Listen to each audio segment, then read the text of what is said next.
Hey guys, if you like the show and you want to show your support, check out the Opperman Report Patreon. We have all the shows that you hear Monday through Friday on AM/FM radio, but we cut out the ads, so you can hear that content ad-free. The Opperman Report Patreon, you should stop there once a day and check out what's going on over there.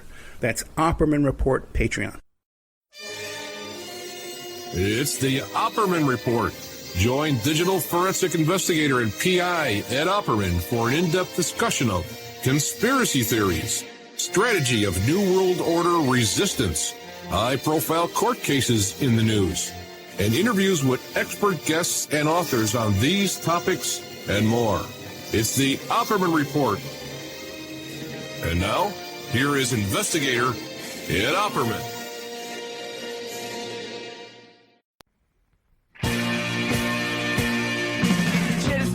He was 12 years old, fell from the roof on East 29. Kathy was 11 when she pulled the plug, 26 reds and a bottle of wine. Bobby got leukemia, 14 years old, he looked like 65 when he died. He was a friend of mine. Those are people who died.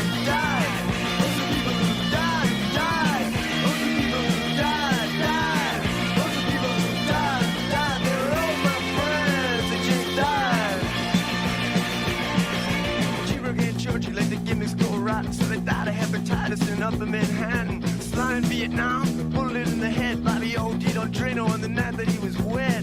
They were two more friends of mine, two more friends that died. Those are people who died. Those are people who died. Those are people who died. Those are people who died. They were all my friends and they died. Mary took a drive out from a hotel room. Bobby hung himself from a cell in the Tubes. Judy jumped in front of a subway train. Eddie got slit in the jugular vein. And Eddie, I miss you more than all the others. And I salute you, brother. Those are people who died. Those are people who died. Those are people who died. Those are people who died. All my friends are when you died.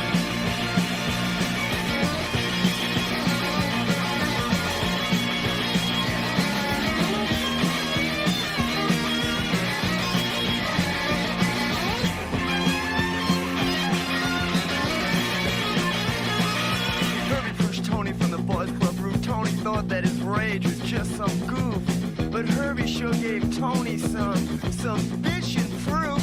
And Herbie said, Tony, can you fly? But Tony couldn't fly. Tony died. Those are people who died. Those are people who died. Those are people who died. Those are people who died. They're all my friends and they died. Brian got busted on a narco rap. He beat the rap by ratting on some bikers. He said, hey, I know it's dangerous, but it sure beats Rikers. But the next day, he got offed by the very same bikers. Those are people who died. Those are people who died. Those are people who died. Those are people who died. All my friends and when they died.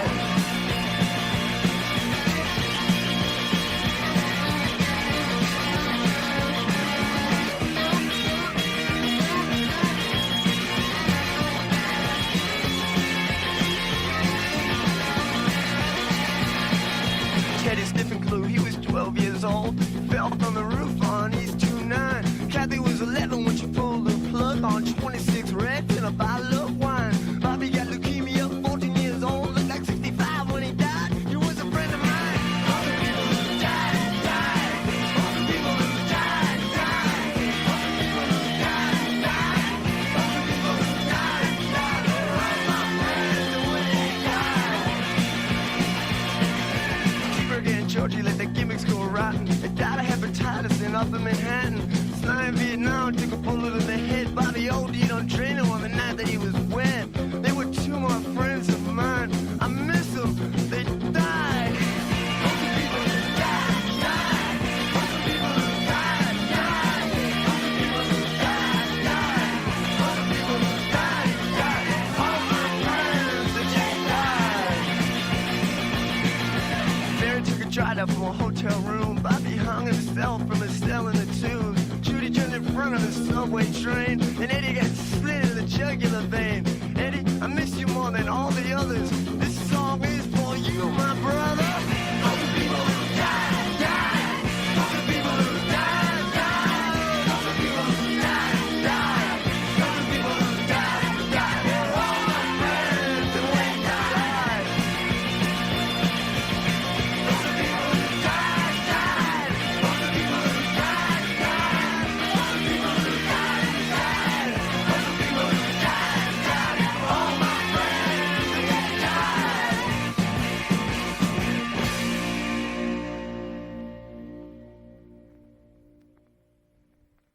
Okay. Welcome to the Opperman Report. And remember how he says, I miss you, Eddie. He misses Eddie more than all the others. Jim Carroll Band. Bringing us into the show here. The Jim Carroll Band. Man, I got to tell you something. When that song first came out, that was like cutting edge, man. Like, people were like just blown away, man. The talent of Jim Carroll. And he lived with Patti Smythe from Robert Mapplethorpe fame. And he went to work in college for a while there, too, on Staten Island. He used to come up to WBAI. I was trying to figure out when he came up to WBAI.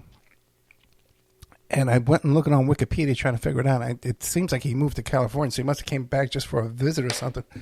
But I remember him visiting WBAI in New York City in the 1970s. It's funny. Some guy made a comment a couple of weeks back that I'm playing this edgy music. I'm trying to... What is this? I'm trying to rebrand myself by playing edgy music to reach out to a younger crowd. This is that's my plan. I got a whole strategy here. Meanwhile, so I'm trying to reach out to a younger crowd by playing music that I listened to when I was a teenager. That's the craziest shit. Welcome to the Opperman Report. I am your host, Private Investigator Ed Opperman. You could reach me at oppermaninvestigations@gmail.com. You can catch a show on Patreon. I put up on Patreon today, I put up the Roger Stone recording. They have those ladies now that are running around recording people. They recorded Supreme Court Judge Alito, and then they just ambushed Roger Stone and recorded him. And he's talking about how he has Judge Cannon's home phone number in his back pocket. So that's not a good sign at all. Roger Stone, the notorious fixer, how this guy is. They got a tape of him, too, talking about these phony elector scheme, too, man, that all these people are getting indicted on. How this guy's not getting indicted. He's got to have some super JFK dirt, something that goes way back. Some real serious info this guy's got, man. It keeps him out of trouble. You can find our show at Spreaker.com. Every Friday night I do a live show, 8 p.m. on Friday evenings. And if you go to Spreaker, that's where you hear the music. You can't get the music if you're listening on YouTube because they cut it out because of copyright situations. But you can get it at Spreaker.com. There's a chat room. Get an email notification when I put up new content. I play repeats every night. And all the new podcasts come up on Friday night. That's where you could find the new podcast on Friday evening. I play all the new shows. I taped this week with Patrick Berge came back. Patrick Berge, remember him? He was a 39-year-old. He enlisted in the Army and was working in intelligence and computer intelligence and social media psyops for the U.S. military. At a very high position there. And then he discovered that this technology that they were using was being sold to the highest bidder, being used by Cambridge Analytica, who I found out this week that General Michael Flynn was on the board of directors at Cambridge Analytica. It was a very good conversation with Patrick Berge. We always get good information from him. This is a guy who personally, physically handled the Hunter Biden laptop content in Rudy Giuliani's apartment. He was part of the testified at the January 6th committee hearings, and all kind of good stuff. So I found out that Michael Flynn was part of Cambridge Analytica. And one question I asked him, I says, hey, man, we talked previously about how they were using this to influence the electors, and they were blackmailing people in Congress with this. what about, do you think he's using it too for his criminal trial to go after the jurors and stuff like that? And he says, why not? If you have that capability, why not use it? So great stuff there from Patrick Berge. It's always great to have him come back. We're lucky to get him. Guys, the guy has no filter. And we're just lucky to get him. Maybe some things coming up in the future there. Interviewed this fellow named Douglas Pike. Now, Douglas Pike was sort of a pen pal boyfriend with Natasha Cornett. Now, you might recall I've done a couple of shows with Natasha Cornett's mother, Madonna Whalen. And Natasha Cornett is the young girl. She was 18 years old when she packed up a bunch of 6 teenagers, as young as 14 years old, into this tiny little 4-cylinder car. And they start driving cross country to go to, I think it wasn't that far. I think they were in Tennessee or something like that. But they were going to New Orleans to see Anne Rice's house. And they were in that house once before, but they didn't meet Anne Rice. But there was some kind of, I noticed a lot of stuff out there, and I'm going to catch y'all from these fans of these defenders and supporters of Natasha Cornett. But it's my understanding that they did go to Anne Rice's house once before. They were going back again, and the second time they were going to meet with Anne Rice, who was the Dracula lady, the vampire lady over there in New Orleans. I believe she's dead now.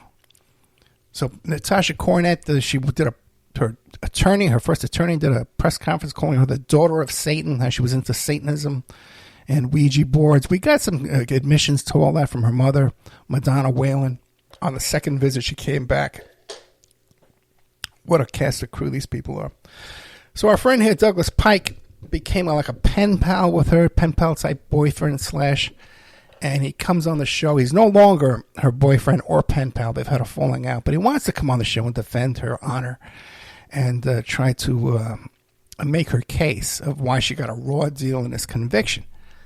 Now, like I said, her and this band of kids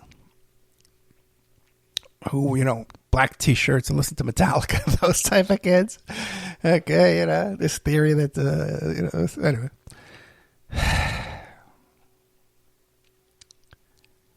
There's this wild theory that the West Memphis 3, they were wearing black T-shirts and listening to Metallica. So this Bible Belt, closed-minded town, they're all right-wing Christians, set them up. And the same kind of thing for the poor Natasha Cornett, her and her friends, they were all punk and goth. And they were just,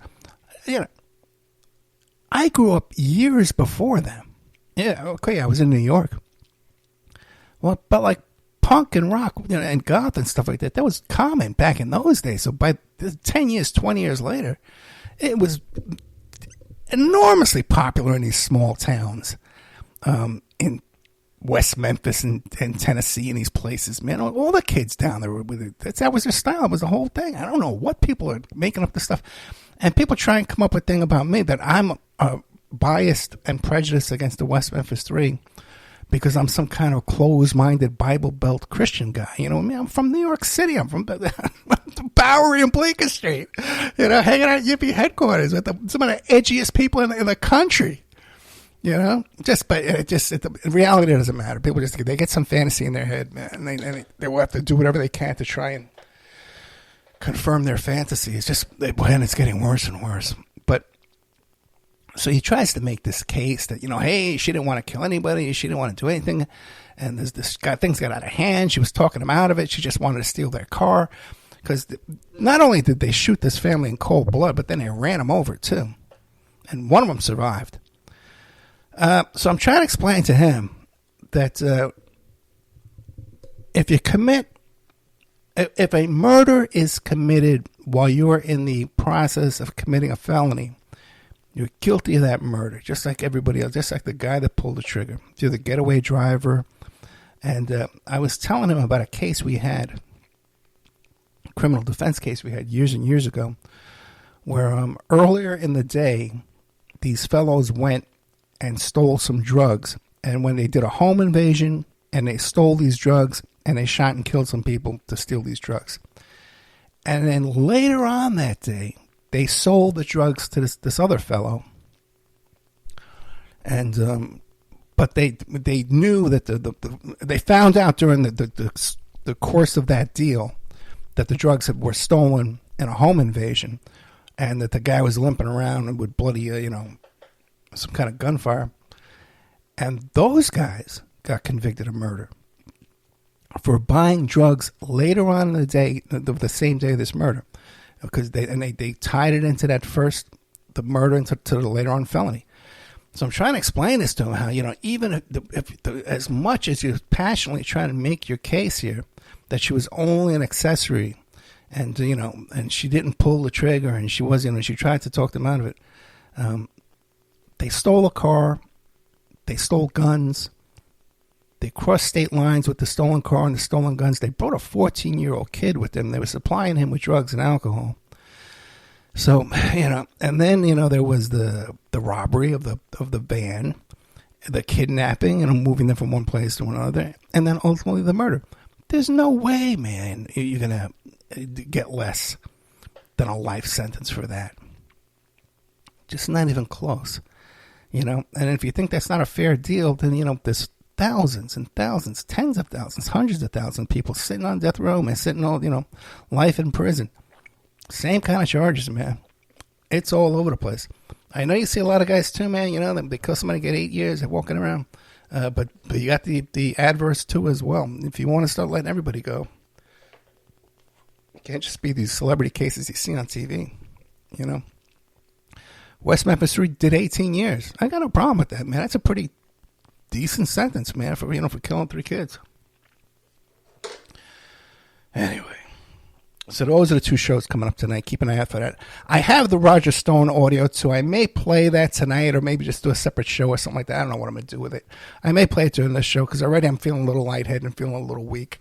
I've been really sick this week. And it's really unfortunate, because I was supposed to meet with somebody who I care about a lot. And I was too sick to even get up in the morning and go see them. I was up all night long with this acid reflux. I can't even lie down in bed sometimes. It's so bad. So it's just been a rough week again.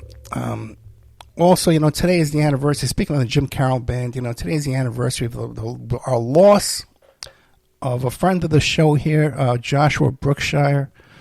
I met him back in Revolution Radio when I was doing those round tables, and I would just be a guest over there, and he would call in.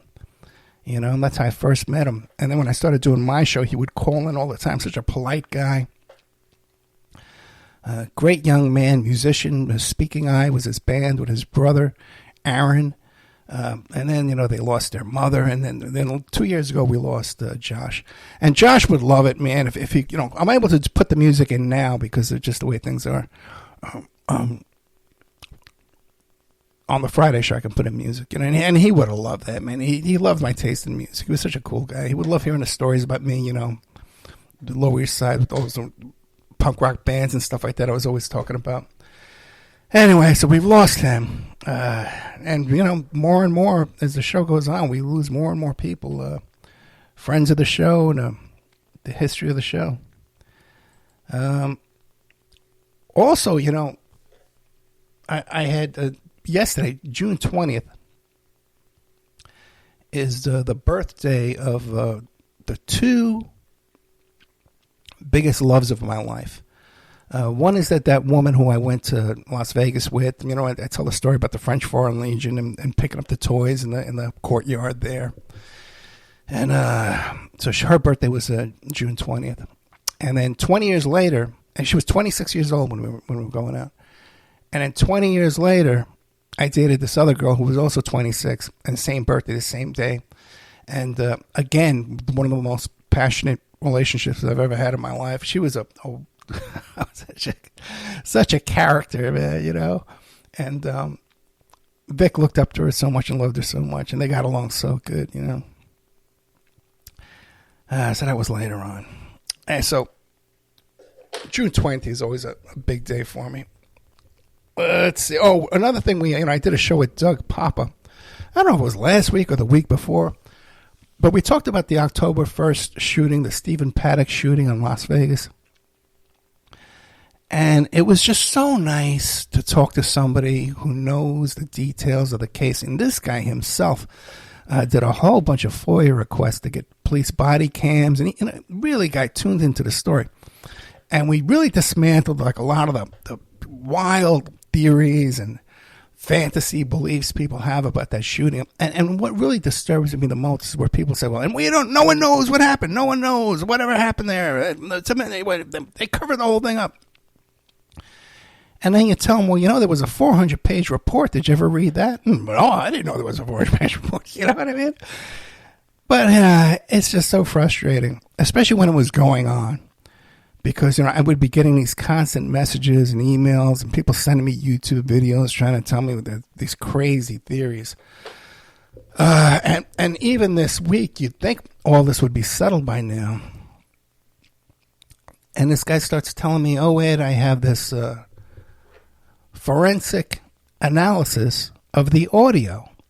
And if you count the gunshots, there's no way there was just one shooter, because you could hear the gunshots in rapid fire, then you could hear a second set of gunshots in rapid fire, and they overlap, and you could count them, and you could see they overlap. And I said, well, where'd you get this audio from? I got it from YouTube. Okay, so I listened to it. This was debunked the first week. What happened was, on some of these recordings, the microphones on the stage were picking up the sound of the gunshots and then feeding it back out through the speakers. So you hear them twice overlapping. But that's from the stage. That's from the sound system of the stage. And this was debunked the first freaking week. And here we are years later, almost 10 years later, and we're still sloshing around this nonsense. It's so frustrating sometimes. It's just so frustrating sometimes. You got to remember, when you live there, when this kind of big thing happens, and me and Doug Popper, we talked about this too, how it affected our personal lives. That whole week, you're meeting people who were there, who had a friend that was there, who works at the strip, all these people. And on the news every single day, all day long on the news, every day they were debunking these things and reporting on all this stuff that then later on now is just like myth, like it's real or something like that. Which brings me to another thing I might note. This Liz Crokin woman comes out this week that suppose she's the one that made up the whole story about the 1,400 pedo roundup in Trump's first 30 days in office. Okay, she totally made this story up. Basically saying that in Trump's first month in office, there was 1,400 arrests or 1,400 children rescued or something. I forget what it was exactly. And the press wasn't talking about this at all. And this was all Trump's doing. And it's a whole new world of Trump rounding up pedophiles. Well, I looked into this. First of all, it wasn't covered up by the press. As a matter of fact, when I called up the public information officer of the guys who ran this operation, this was a routine yearly operation that had started years before Trump ever thought of running for office. These particular raids that day were initiated before. The whole operation was initiated before Trump took office. It wasn't till there was a press conference. The public information officer directed me to a video on YouTube of the press conference where they talk about this. Not one kid was rescued. Okay, not one kid was rescued. They scooped up some kids. Child Protective Services scooped up some kids that they came across during their raids, mostly of adults who were sex workers. Maybe it was consensual, maybe it wasn't. Who knows what their situation was? Sometimes it's consensual to be a sex worker. And they scooped up kids when they were arresting their parents, and then the rest were those ones, to catch a predator type things where they go on the computer and catch those people. It was the standard stuff. There was nothing new about this. But this is what made this crackpot's career, making up this story. And the thing is, okay, fine, she knows who I am, especially, she's got onto huge following, the money pouring on her head, man, for making this stuff up and pinning everything on Clinton with Epstein. when she has nothing to do with Epstein whatsoever. But according to her, she found some information about some hotel chain. I forget what it is. And a friend of Epstein's, and so she sliced her fingers off this week. And she's sitting there in the ER taking a picture of herself with these splints on her fingers and blaming it on these people, that these people attacked her in some way and sliced her fingers off with no context to it, whatever. Another BS story, unless I see some real information on this. I just got to assume that everything this woman says is crap. I have a word here beginning with B in my notes, okay, which is what I feel of this stuff.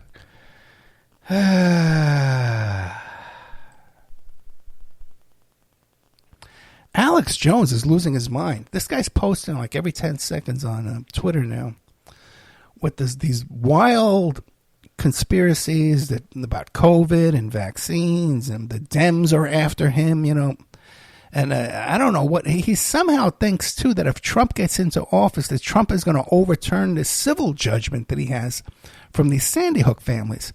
It's just pathetic. I don't think he understands at all what happened to him in court.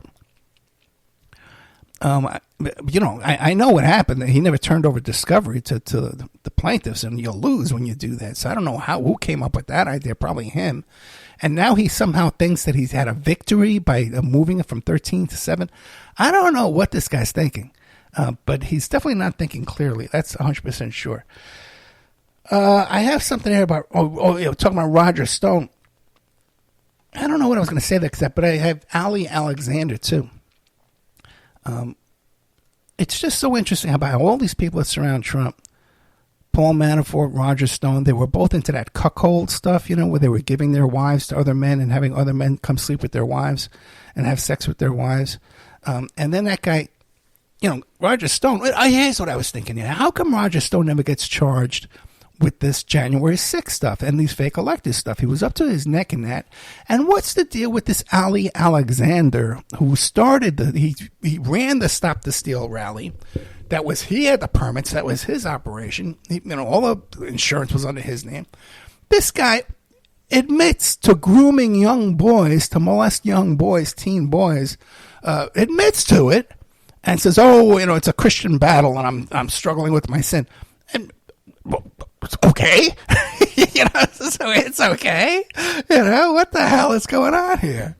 You'd think someone would denounce this character. But no, just like it never happens, man. Oh, no. Trump's rounding up pedophiles. That's Liz Crokin, she'll tell you.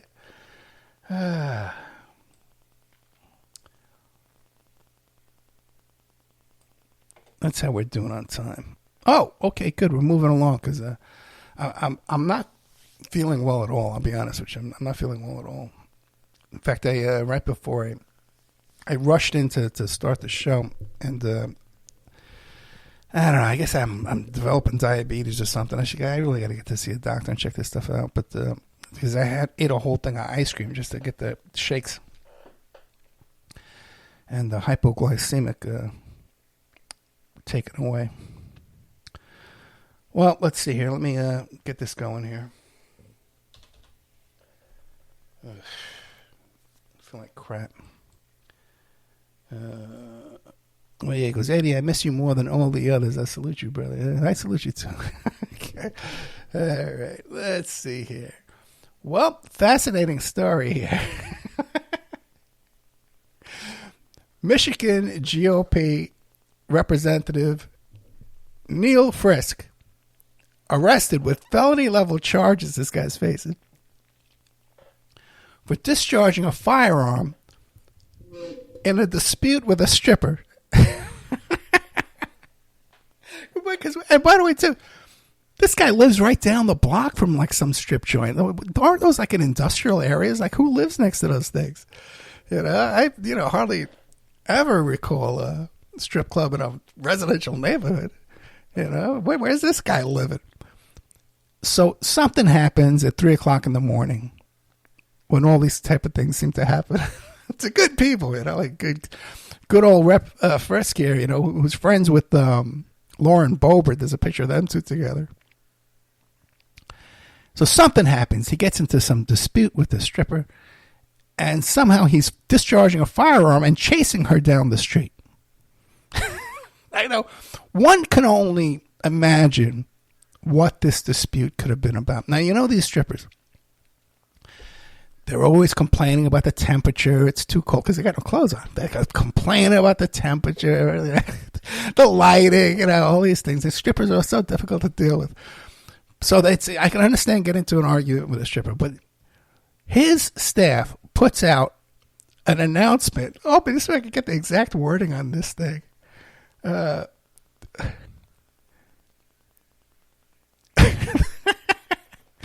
This morning it was brought to our attention that Representative Frisk was arrested and being held. As many of us know, Rep. Frisk is always exercising his Second Amendment right. Now, we don't have any details besides what the media has sourced. Oddly, before anyone of us knew anything. It's highly suspect considering the timing of this situation right before absentee ballots are released. Day after unknown phone number conducted polling on the 107 race between Rep. Frisk and an opponent with deep state ties. We ask everyone for prayers and stay tuned. I'm praying for the stripper. I don't know about you. I'm praying for the stripper, not Rep. Frisk. But he always exercises his Second Amendment right to shoot at strippers. Just stop and think. 10 years ago, 15 years ago, this would have been 24-hour news, man. This guy shooting up a stripper in the middle of the night. But now, no, it's the deep state doing this to him. Oh, my God. Yeah, it's never going to... We're never going to come back to sanity and reality, man. It's never going to happen. We're too far gone. We're too far gone. The education system is failing us. It is failing us, man. All the time I'm trying to hire young college kids, to come help me out here. And just the quality, when Vic was graduating and we went into all those graduation dinners with all her friends, I was so impressed by their intelligence and stuff like that. And these kids, and they're brilliant kids, but they were all like PhD students, Like Vic was hanging out with a bunch of PhD students. But even her close friends were just brilliant kids.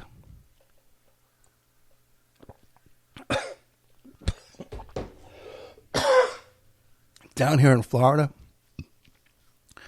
they're idiots, man. They're idiots, and it's hopeless. They don't want to do anything. They don't want to learn anything. And the MAGA ones are just happy to live in fantasy world. Let's see here. Because there's another story here I pulled up. God, I feel like crap, man. Young Republican leader charged with sexual torture. Well, sexual torture. Okay, let me tell you something. I've been doing criminal defense work now for over 40 years. 40 years, man. Close to like 44 years. All right? I cannot think of another case when I've heard of sexual torture. What are your charges there, young man? Let's get to work on your cases. Well, I'm being charged with sexual torture. What happened? Okay. So I think this one here, and I think this guy's getting off easy too, because the guy died due to sexual torture. So that kind of thing. People, when that happens, usually they get life sentences. I think back to that. Who was that guy? That artist who was into that sexual torture stuff, and he stuck the guy's face into the toilet bowl there at the museum, at the art gallery, or whatever it was. Not Mapplethorpe. It was another one. Anyway, I can't keep track of all this stuff. It's too much for me to keep track of anymore. You're gonna have to start doing your own work there. So let's see, sexual torture, a little blackmail going on. And then our favorite of the week, this young lady, 25 years old. I have her last name. I have all her information. And they interview this poor young lady, 25 years old, for some YouTube, TikTok guy, and he says, "Well, what do you do to make an impression on a guy in a romance?" I forget what his question was, but she goes and says, "Oh, you go hawk too right on that thing," you know. And, and she like gestures to the microphone as if it's her date for the evening. So this poor, and she's from a small town too, you know. How to properly please your partner while in a romantic relationship, and that was her thing. You know, fun kid, you know, just being fun, being 25, which is totally cool. So they tracked this poor woman down, and wouldn't you know it, further complicating matters. The young lady happens to be the daughter of the prominent pastor of the local Little Hope Baptist Church. The prominent pastor's 25-year-old daughter. Huck too. Right on that thing. Okay, I don't have audio of it, but just all you have to do is Google Hawk 2, HAWKTUAH girl. It'll come right up. You'll find there's 100 videos now. And the poor pastor, the pastor Hawk 2, says, "This isn't the kind of attention we wanted for our family," said the Reverend, asking for privacy during this difficult time. "We hope she'd spread the good word, and become a national, and not become a national laughingstock." Oh God, you know, Pastor, I got to tell you this, man. You got to love your kids. We all do stupid things, man. When I was 25, man, I was out there, man. I was out there doing crazy stuff. So you can't be too rough on your daughter there, Pastor. You got to take it easy on her. Let's see here. I'm going to play the Roger Stone because I'm running out of content anyway. I thought I had notes out of my ears. I don't remember what I was thinking, but I'm just not feeling well. I'm going to play the Roger Stone recording of him, the undercover recording. It's 8 minutes long, so we're going to kill some time here. And then maybe I'll find some other notes. Oh, you know, I do want to talk about Nevada. There was just a ruling in Nevada just a couple hours ago where they dismissed some fake electors charges on that character, Mike McDonald, who's a real serious creep, you know. The GOP chair over there, who's this ex-cop that at one point they actually, when he was first making his way up in Nevada 20 years ago, they actually passed a ruling there in the assembly not allowing people to bring guns in with because he was carrying his gun all the time. This guy's a real piece of work. And he's part of this fake elector scheme. So they dismissed this. The judge dismissed it, citing jurisdiction, saying that the crime didn't take place in Nevada, that it took place, I guess, in Washington, D.C. or something. So I don't know, man. It's going to be appealed. And I guess now that all these other guys are going to try that route too, trying to file a motion to dismiss based on jurisdiction too. I don't know, man. I can't see to me, it's a Nevada crime. I'd have to read the ruling to see how they came up with this theory, to read the motions and the arguments. It just happened a little while ago. So we don't know yet what's going on there. We do know there was another Supreme Court ruling. No, it wasn't a Supreme Court ruling. Tennessee passed a law that you have to have the 10 Commandments posted on the wall of every school. But, you know, I wonder how many people realize, you know, the idea of 10 Commandments is not really a thing. There really aren't 10 Commandments. I don't know. There's 163. I think it's 163. Let me... commandments. No, 613. There's 613 commandments. All kinds of dietary laws and things, you know, that go way beyond those little 10 commandments. But I don't know, this story of the 10 commandments came to, but it's 613 commandments, you know.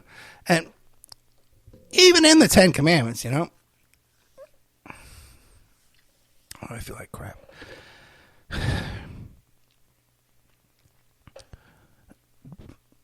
Anyway, Let me play this thing here. Let's see if we can move on. I'll play this Roger Stone stuff for you. I know you are. Tell that. Unlike some other big boys. I'm going to send this to Joe Biden. I thought he could be our post.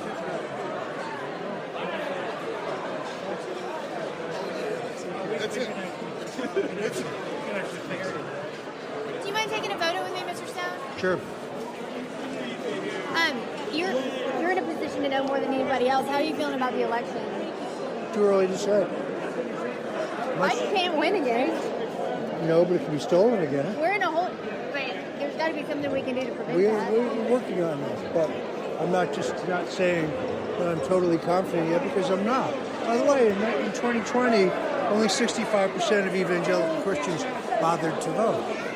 So when you tell people, "Oh, we're doing great," then this happens. I don't have to worry about voting. So that's our biggest. Overconfidence is one of our giant problems right now among our own people. But so, what are we going to do to stop it, though? Thank you. I'll tell you the same thing I told her. We're working on it. Well, lawyers, judges, technology. Governors? Some, but there aren't many living guns. We got to use every lever we can. We are doing that. All right. You're doing the Lord's work. Thank you.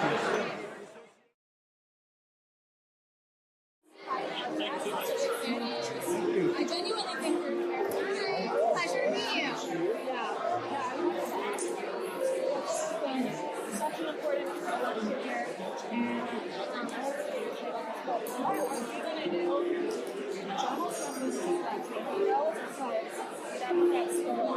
Yes, but between now and then, we're going to work very hard and very smart to try to make sure that doesn't happen. And so far, given the incredible power they have and they will use ruthlessly, we're beating them as of today. So in the end, the president's trial in Georgia's falling apart. I think the judges are on the verge of dismissing the charges against him in Florida. They're delayed in New York City, and they're now delayed in Washington. So it's not clear that they can have a trial before the election, which is the absolute key to being able to convince people that the reason we lost was because of the trial. Right now, if they steal it, people say, well, that's not possible. Trump is leading in all the polls. They want to try him, suck up his money, suck up his time, and create a reason why their theft is plausible, believable. You see? Yeah, what stops them from just like voter fraud? Like They in some states it'll be easier to stop them, in other places it won't. But at least this time, when they do it, you have a lawyer and a judge whose phone number standing by so you can stop him. We made no preparations last time. None. I was at the Capitol, so I'm prepared to go back. Well, that may not be necessary. There are technical and legal steps that we have to take to try to have a more honest election. We're not there yet, but there are things that can be done. It's a long conversation. I'm working with changes in state law, real-time voter list monitoring, going to court as we just did to challenge some of the voter lists. The election's not tomorrow. We went into court to sue in Michigan over the handling of ballots, which we sued in half a dozen places. And they really profoundly now on offensive footing. Remember, the Republican National Committee raised $200 million and they didn't spend any of it to try to get cleaner elections. Oh, look at what happened last time. We now finally have control of our mechanism. Don't be discouraged. The RNC is going to spend more money now than Far more. Do you want to get a picture? I'll be there. Can I get a picture? Sure.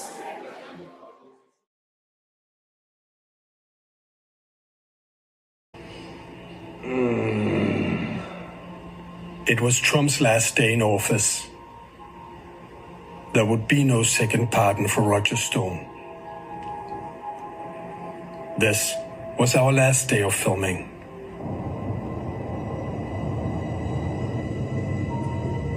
Roger, whatever happened to that other documentary crew? Huh? Whatever happened to that other documentary crew? They fell apart. They just lost interest. I think their goal was for me to be convicted and go to prison, in all seriousness. So they never thought I would be commuted, and they never thought I would be pardoned. And as soon as I was commuted, they lost interest. They thought the story was, quote unquote, over. I kept saying the story's just beginning. Now, I mean, it became clear what their agenda was. So, good riddance. What was the agenda? Huh? What was their agenda? To do a hit job on Roger Stone. I'm sorry, I had people talking in my ear. Start it again. Yeah, how can they do that? Right. Well, you don't understand people. I do. Rod should hold a press conference today and call for Trump's impeachment. That's what I would do. I'm going to do it. I'm supporting impeachment. He must be removed. His son Jared must be prosecuted. I want to know how money changed hands on Bannon. I want a federal investigation. I'm filing a complaint with the FBI this afternoon. Fuck these people. Right. Exactly. Which is why I'm for the impeachment. I want impeachment. I'm going to work very hard for it. I'm not kidding. He betrayed Bernie, betrayed Rudy, betrayed everybody. So he has to go. Run again. You'll get your fucking brains beat in. Right. Which is good, unfortunately, for Pat, because he's easy to find. Fuck these people.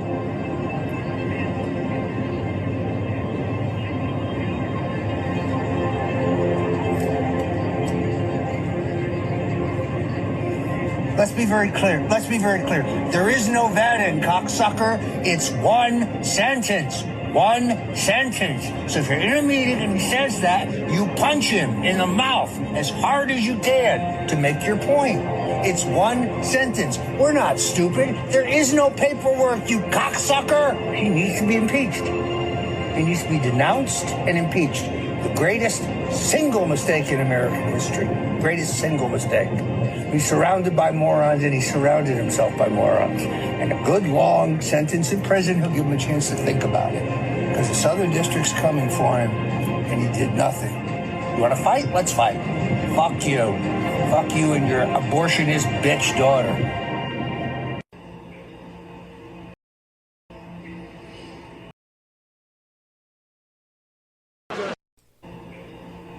Well, that was some colorful language. I apologize for that. I wasn't expecting that. I didn't listen to all the way to the end there. Now I hear some bad words. I apologize. I'm trying a new edgy. This is going to be a new edgy Ed Opperman. Anyway, listen, guys. I really apologize. Again, I'm just feeling very lightheaded and sick again today.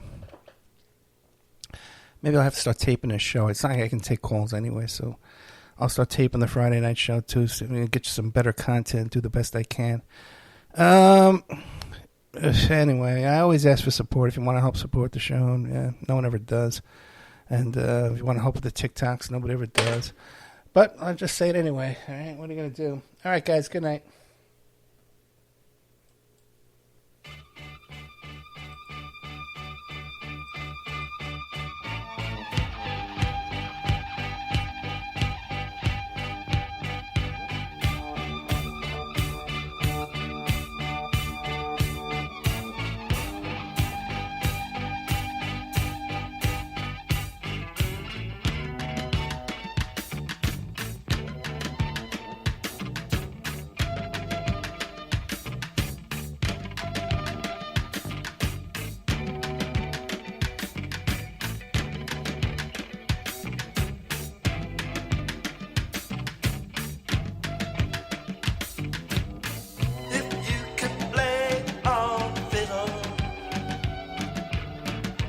How's about a British jig and reel?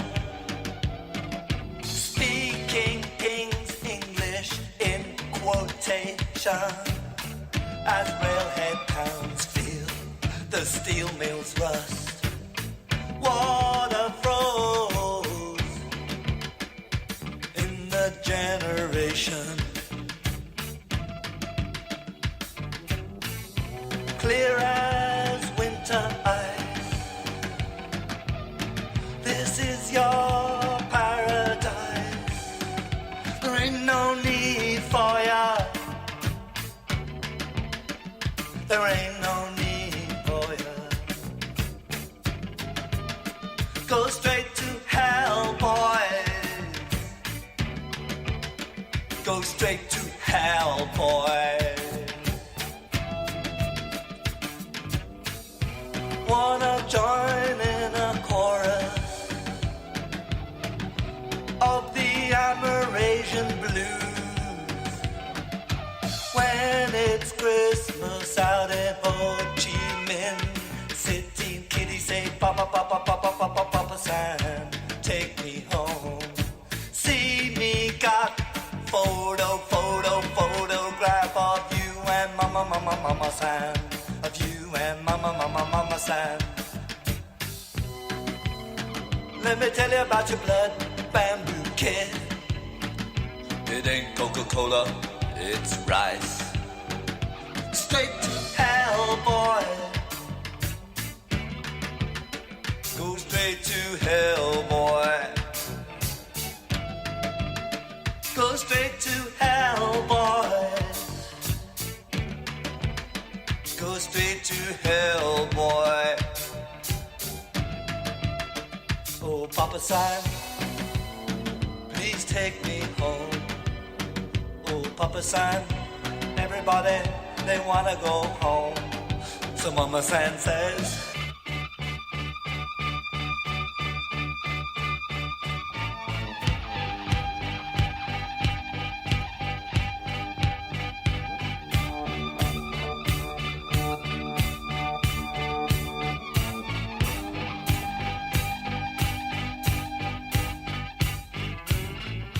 you wanna play mind crazed banjo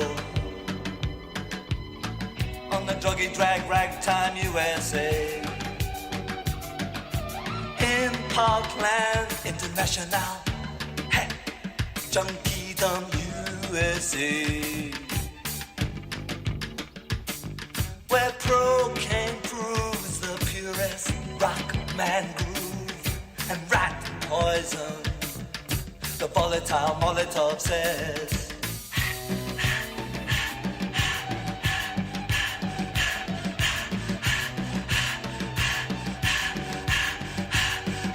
straight to hell.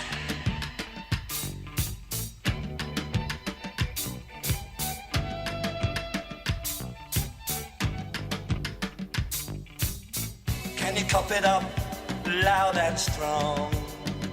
The immigrants, they wanna sing all night long. It could be anywhere, most likely could be any frontier, any hemisphere. In no man's land,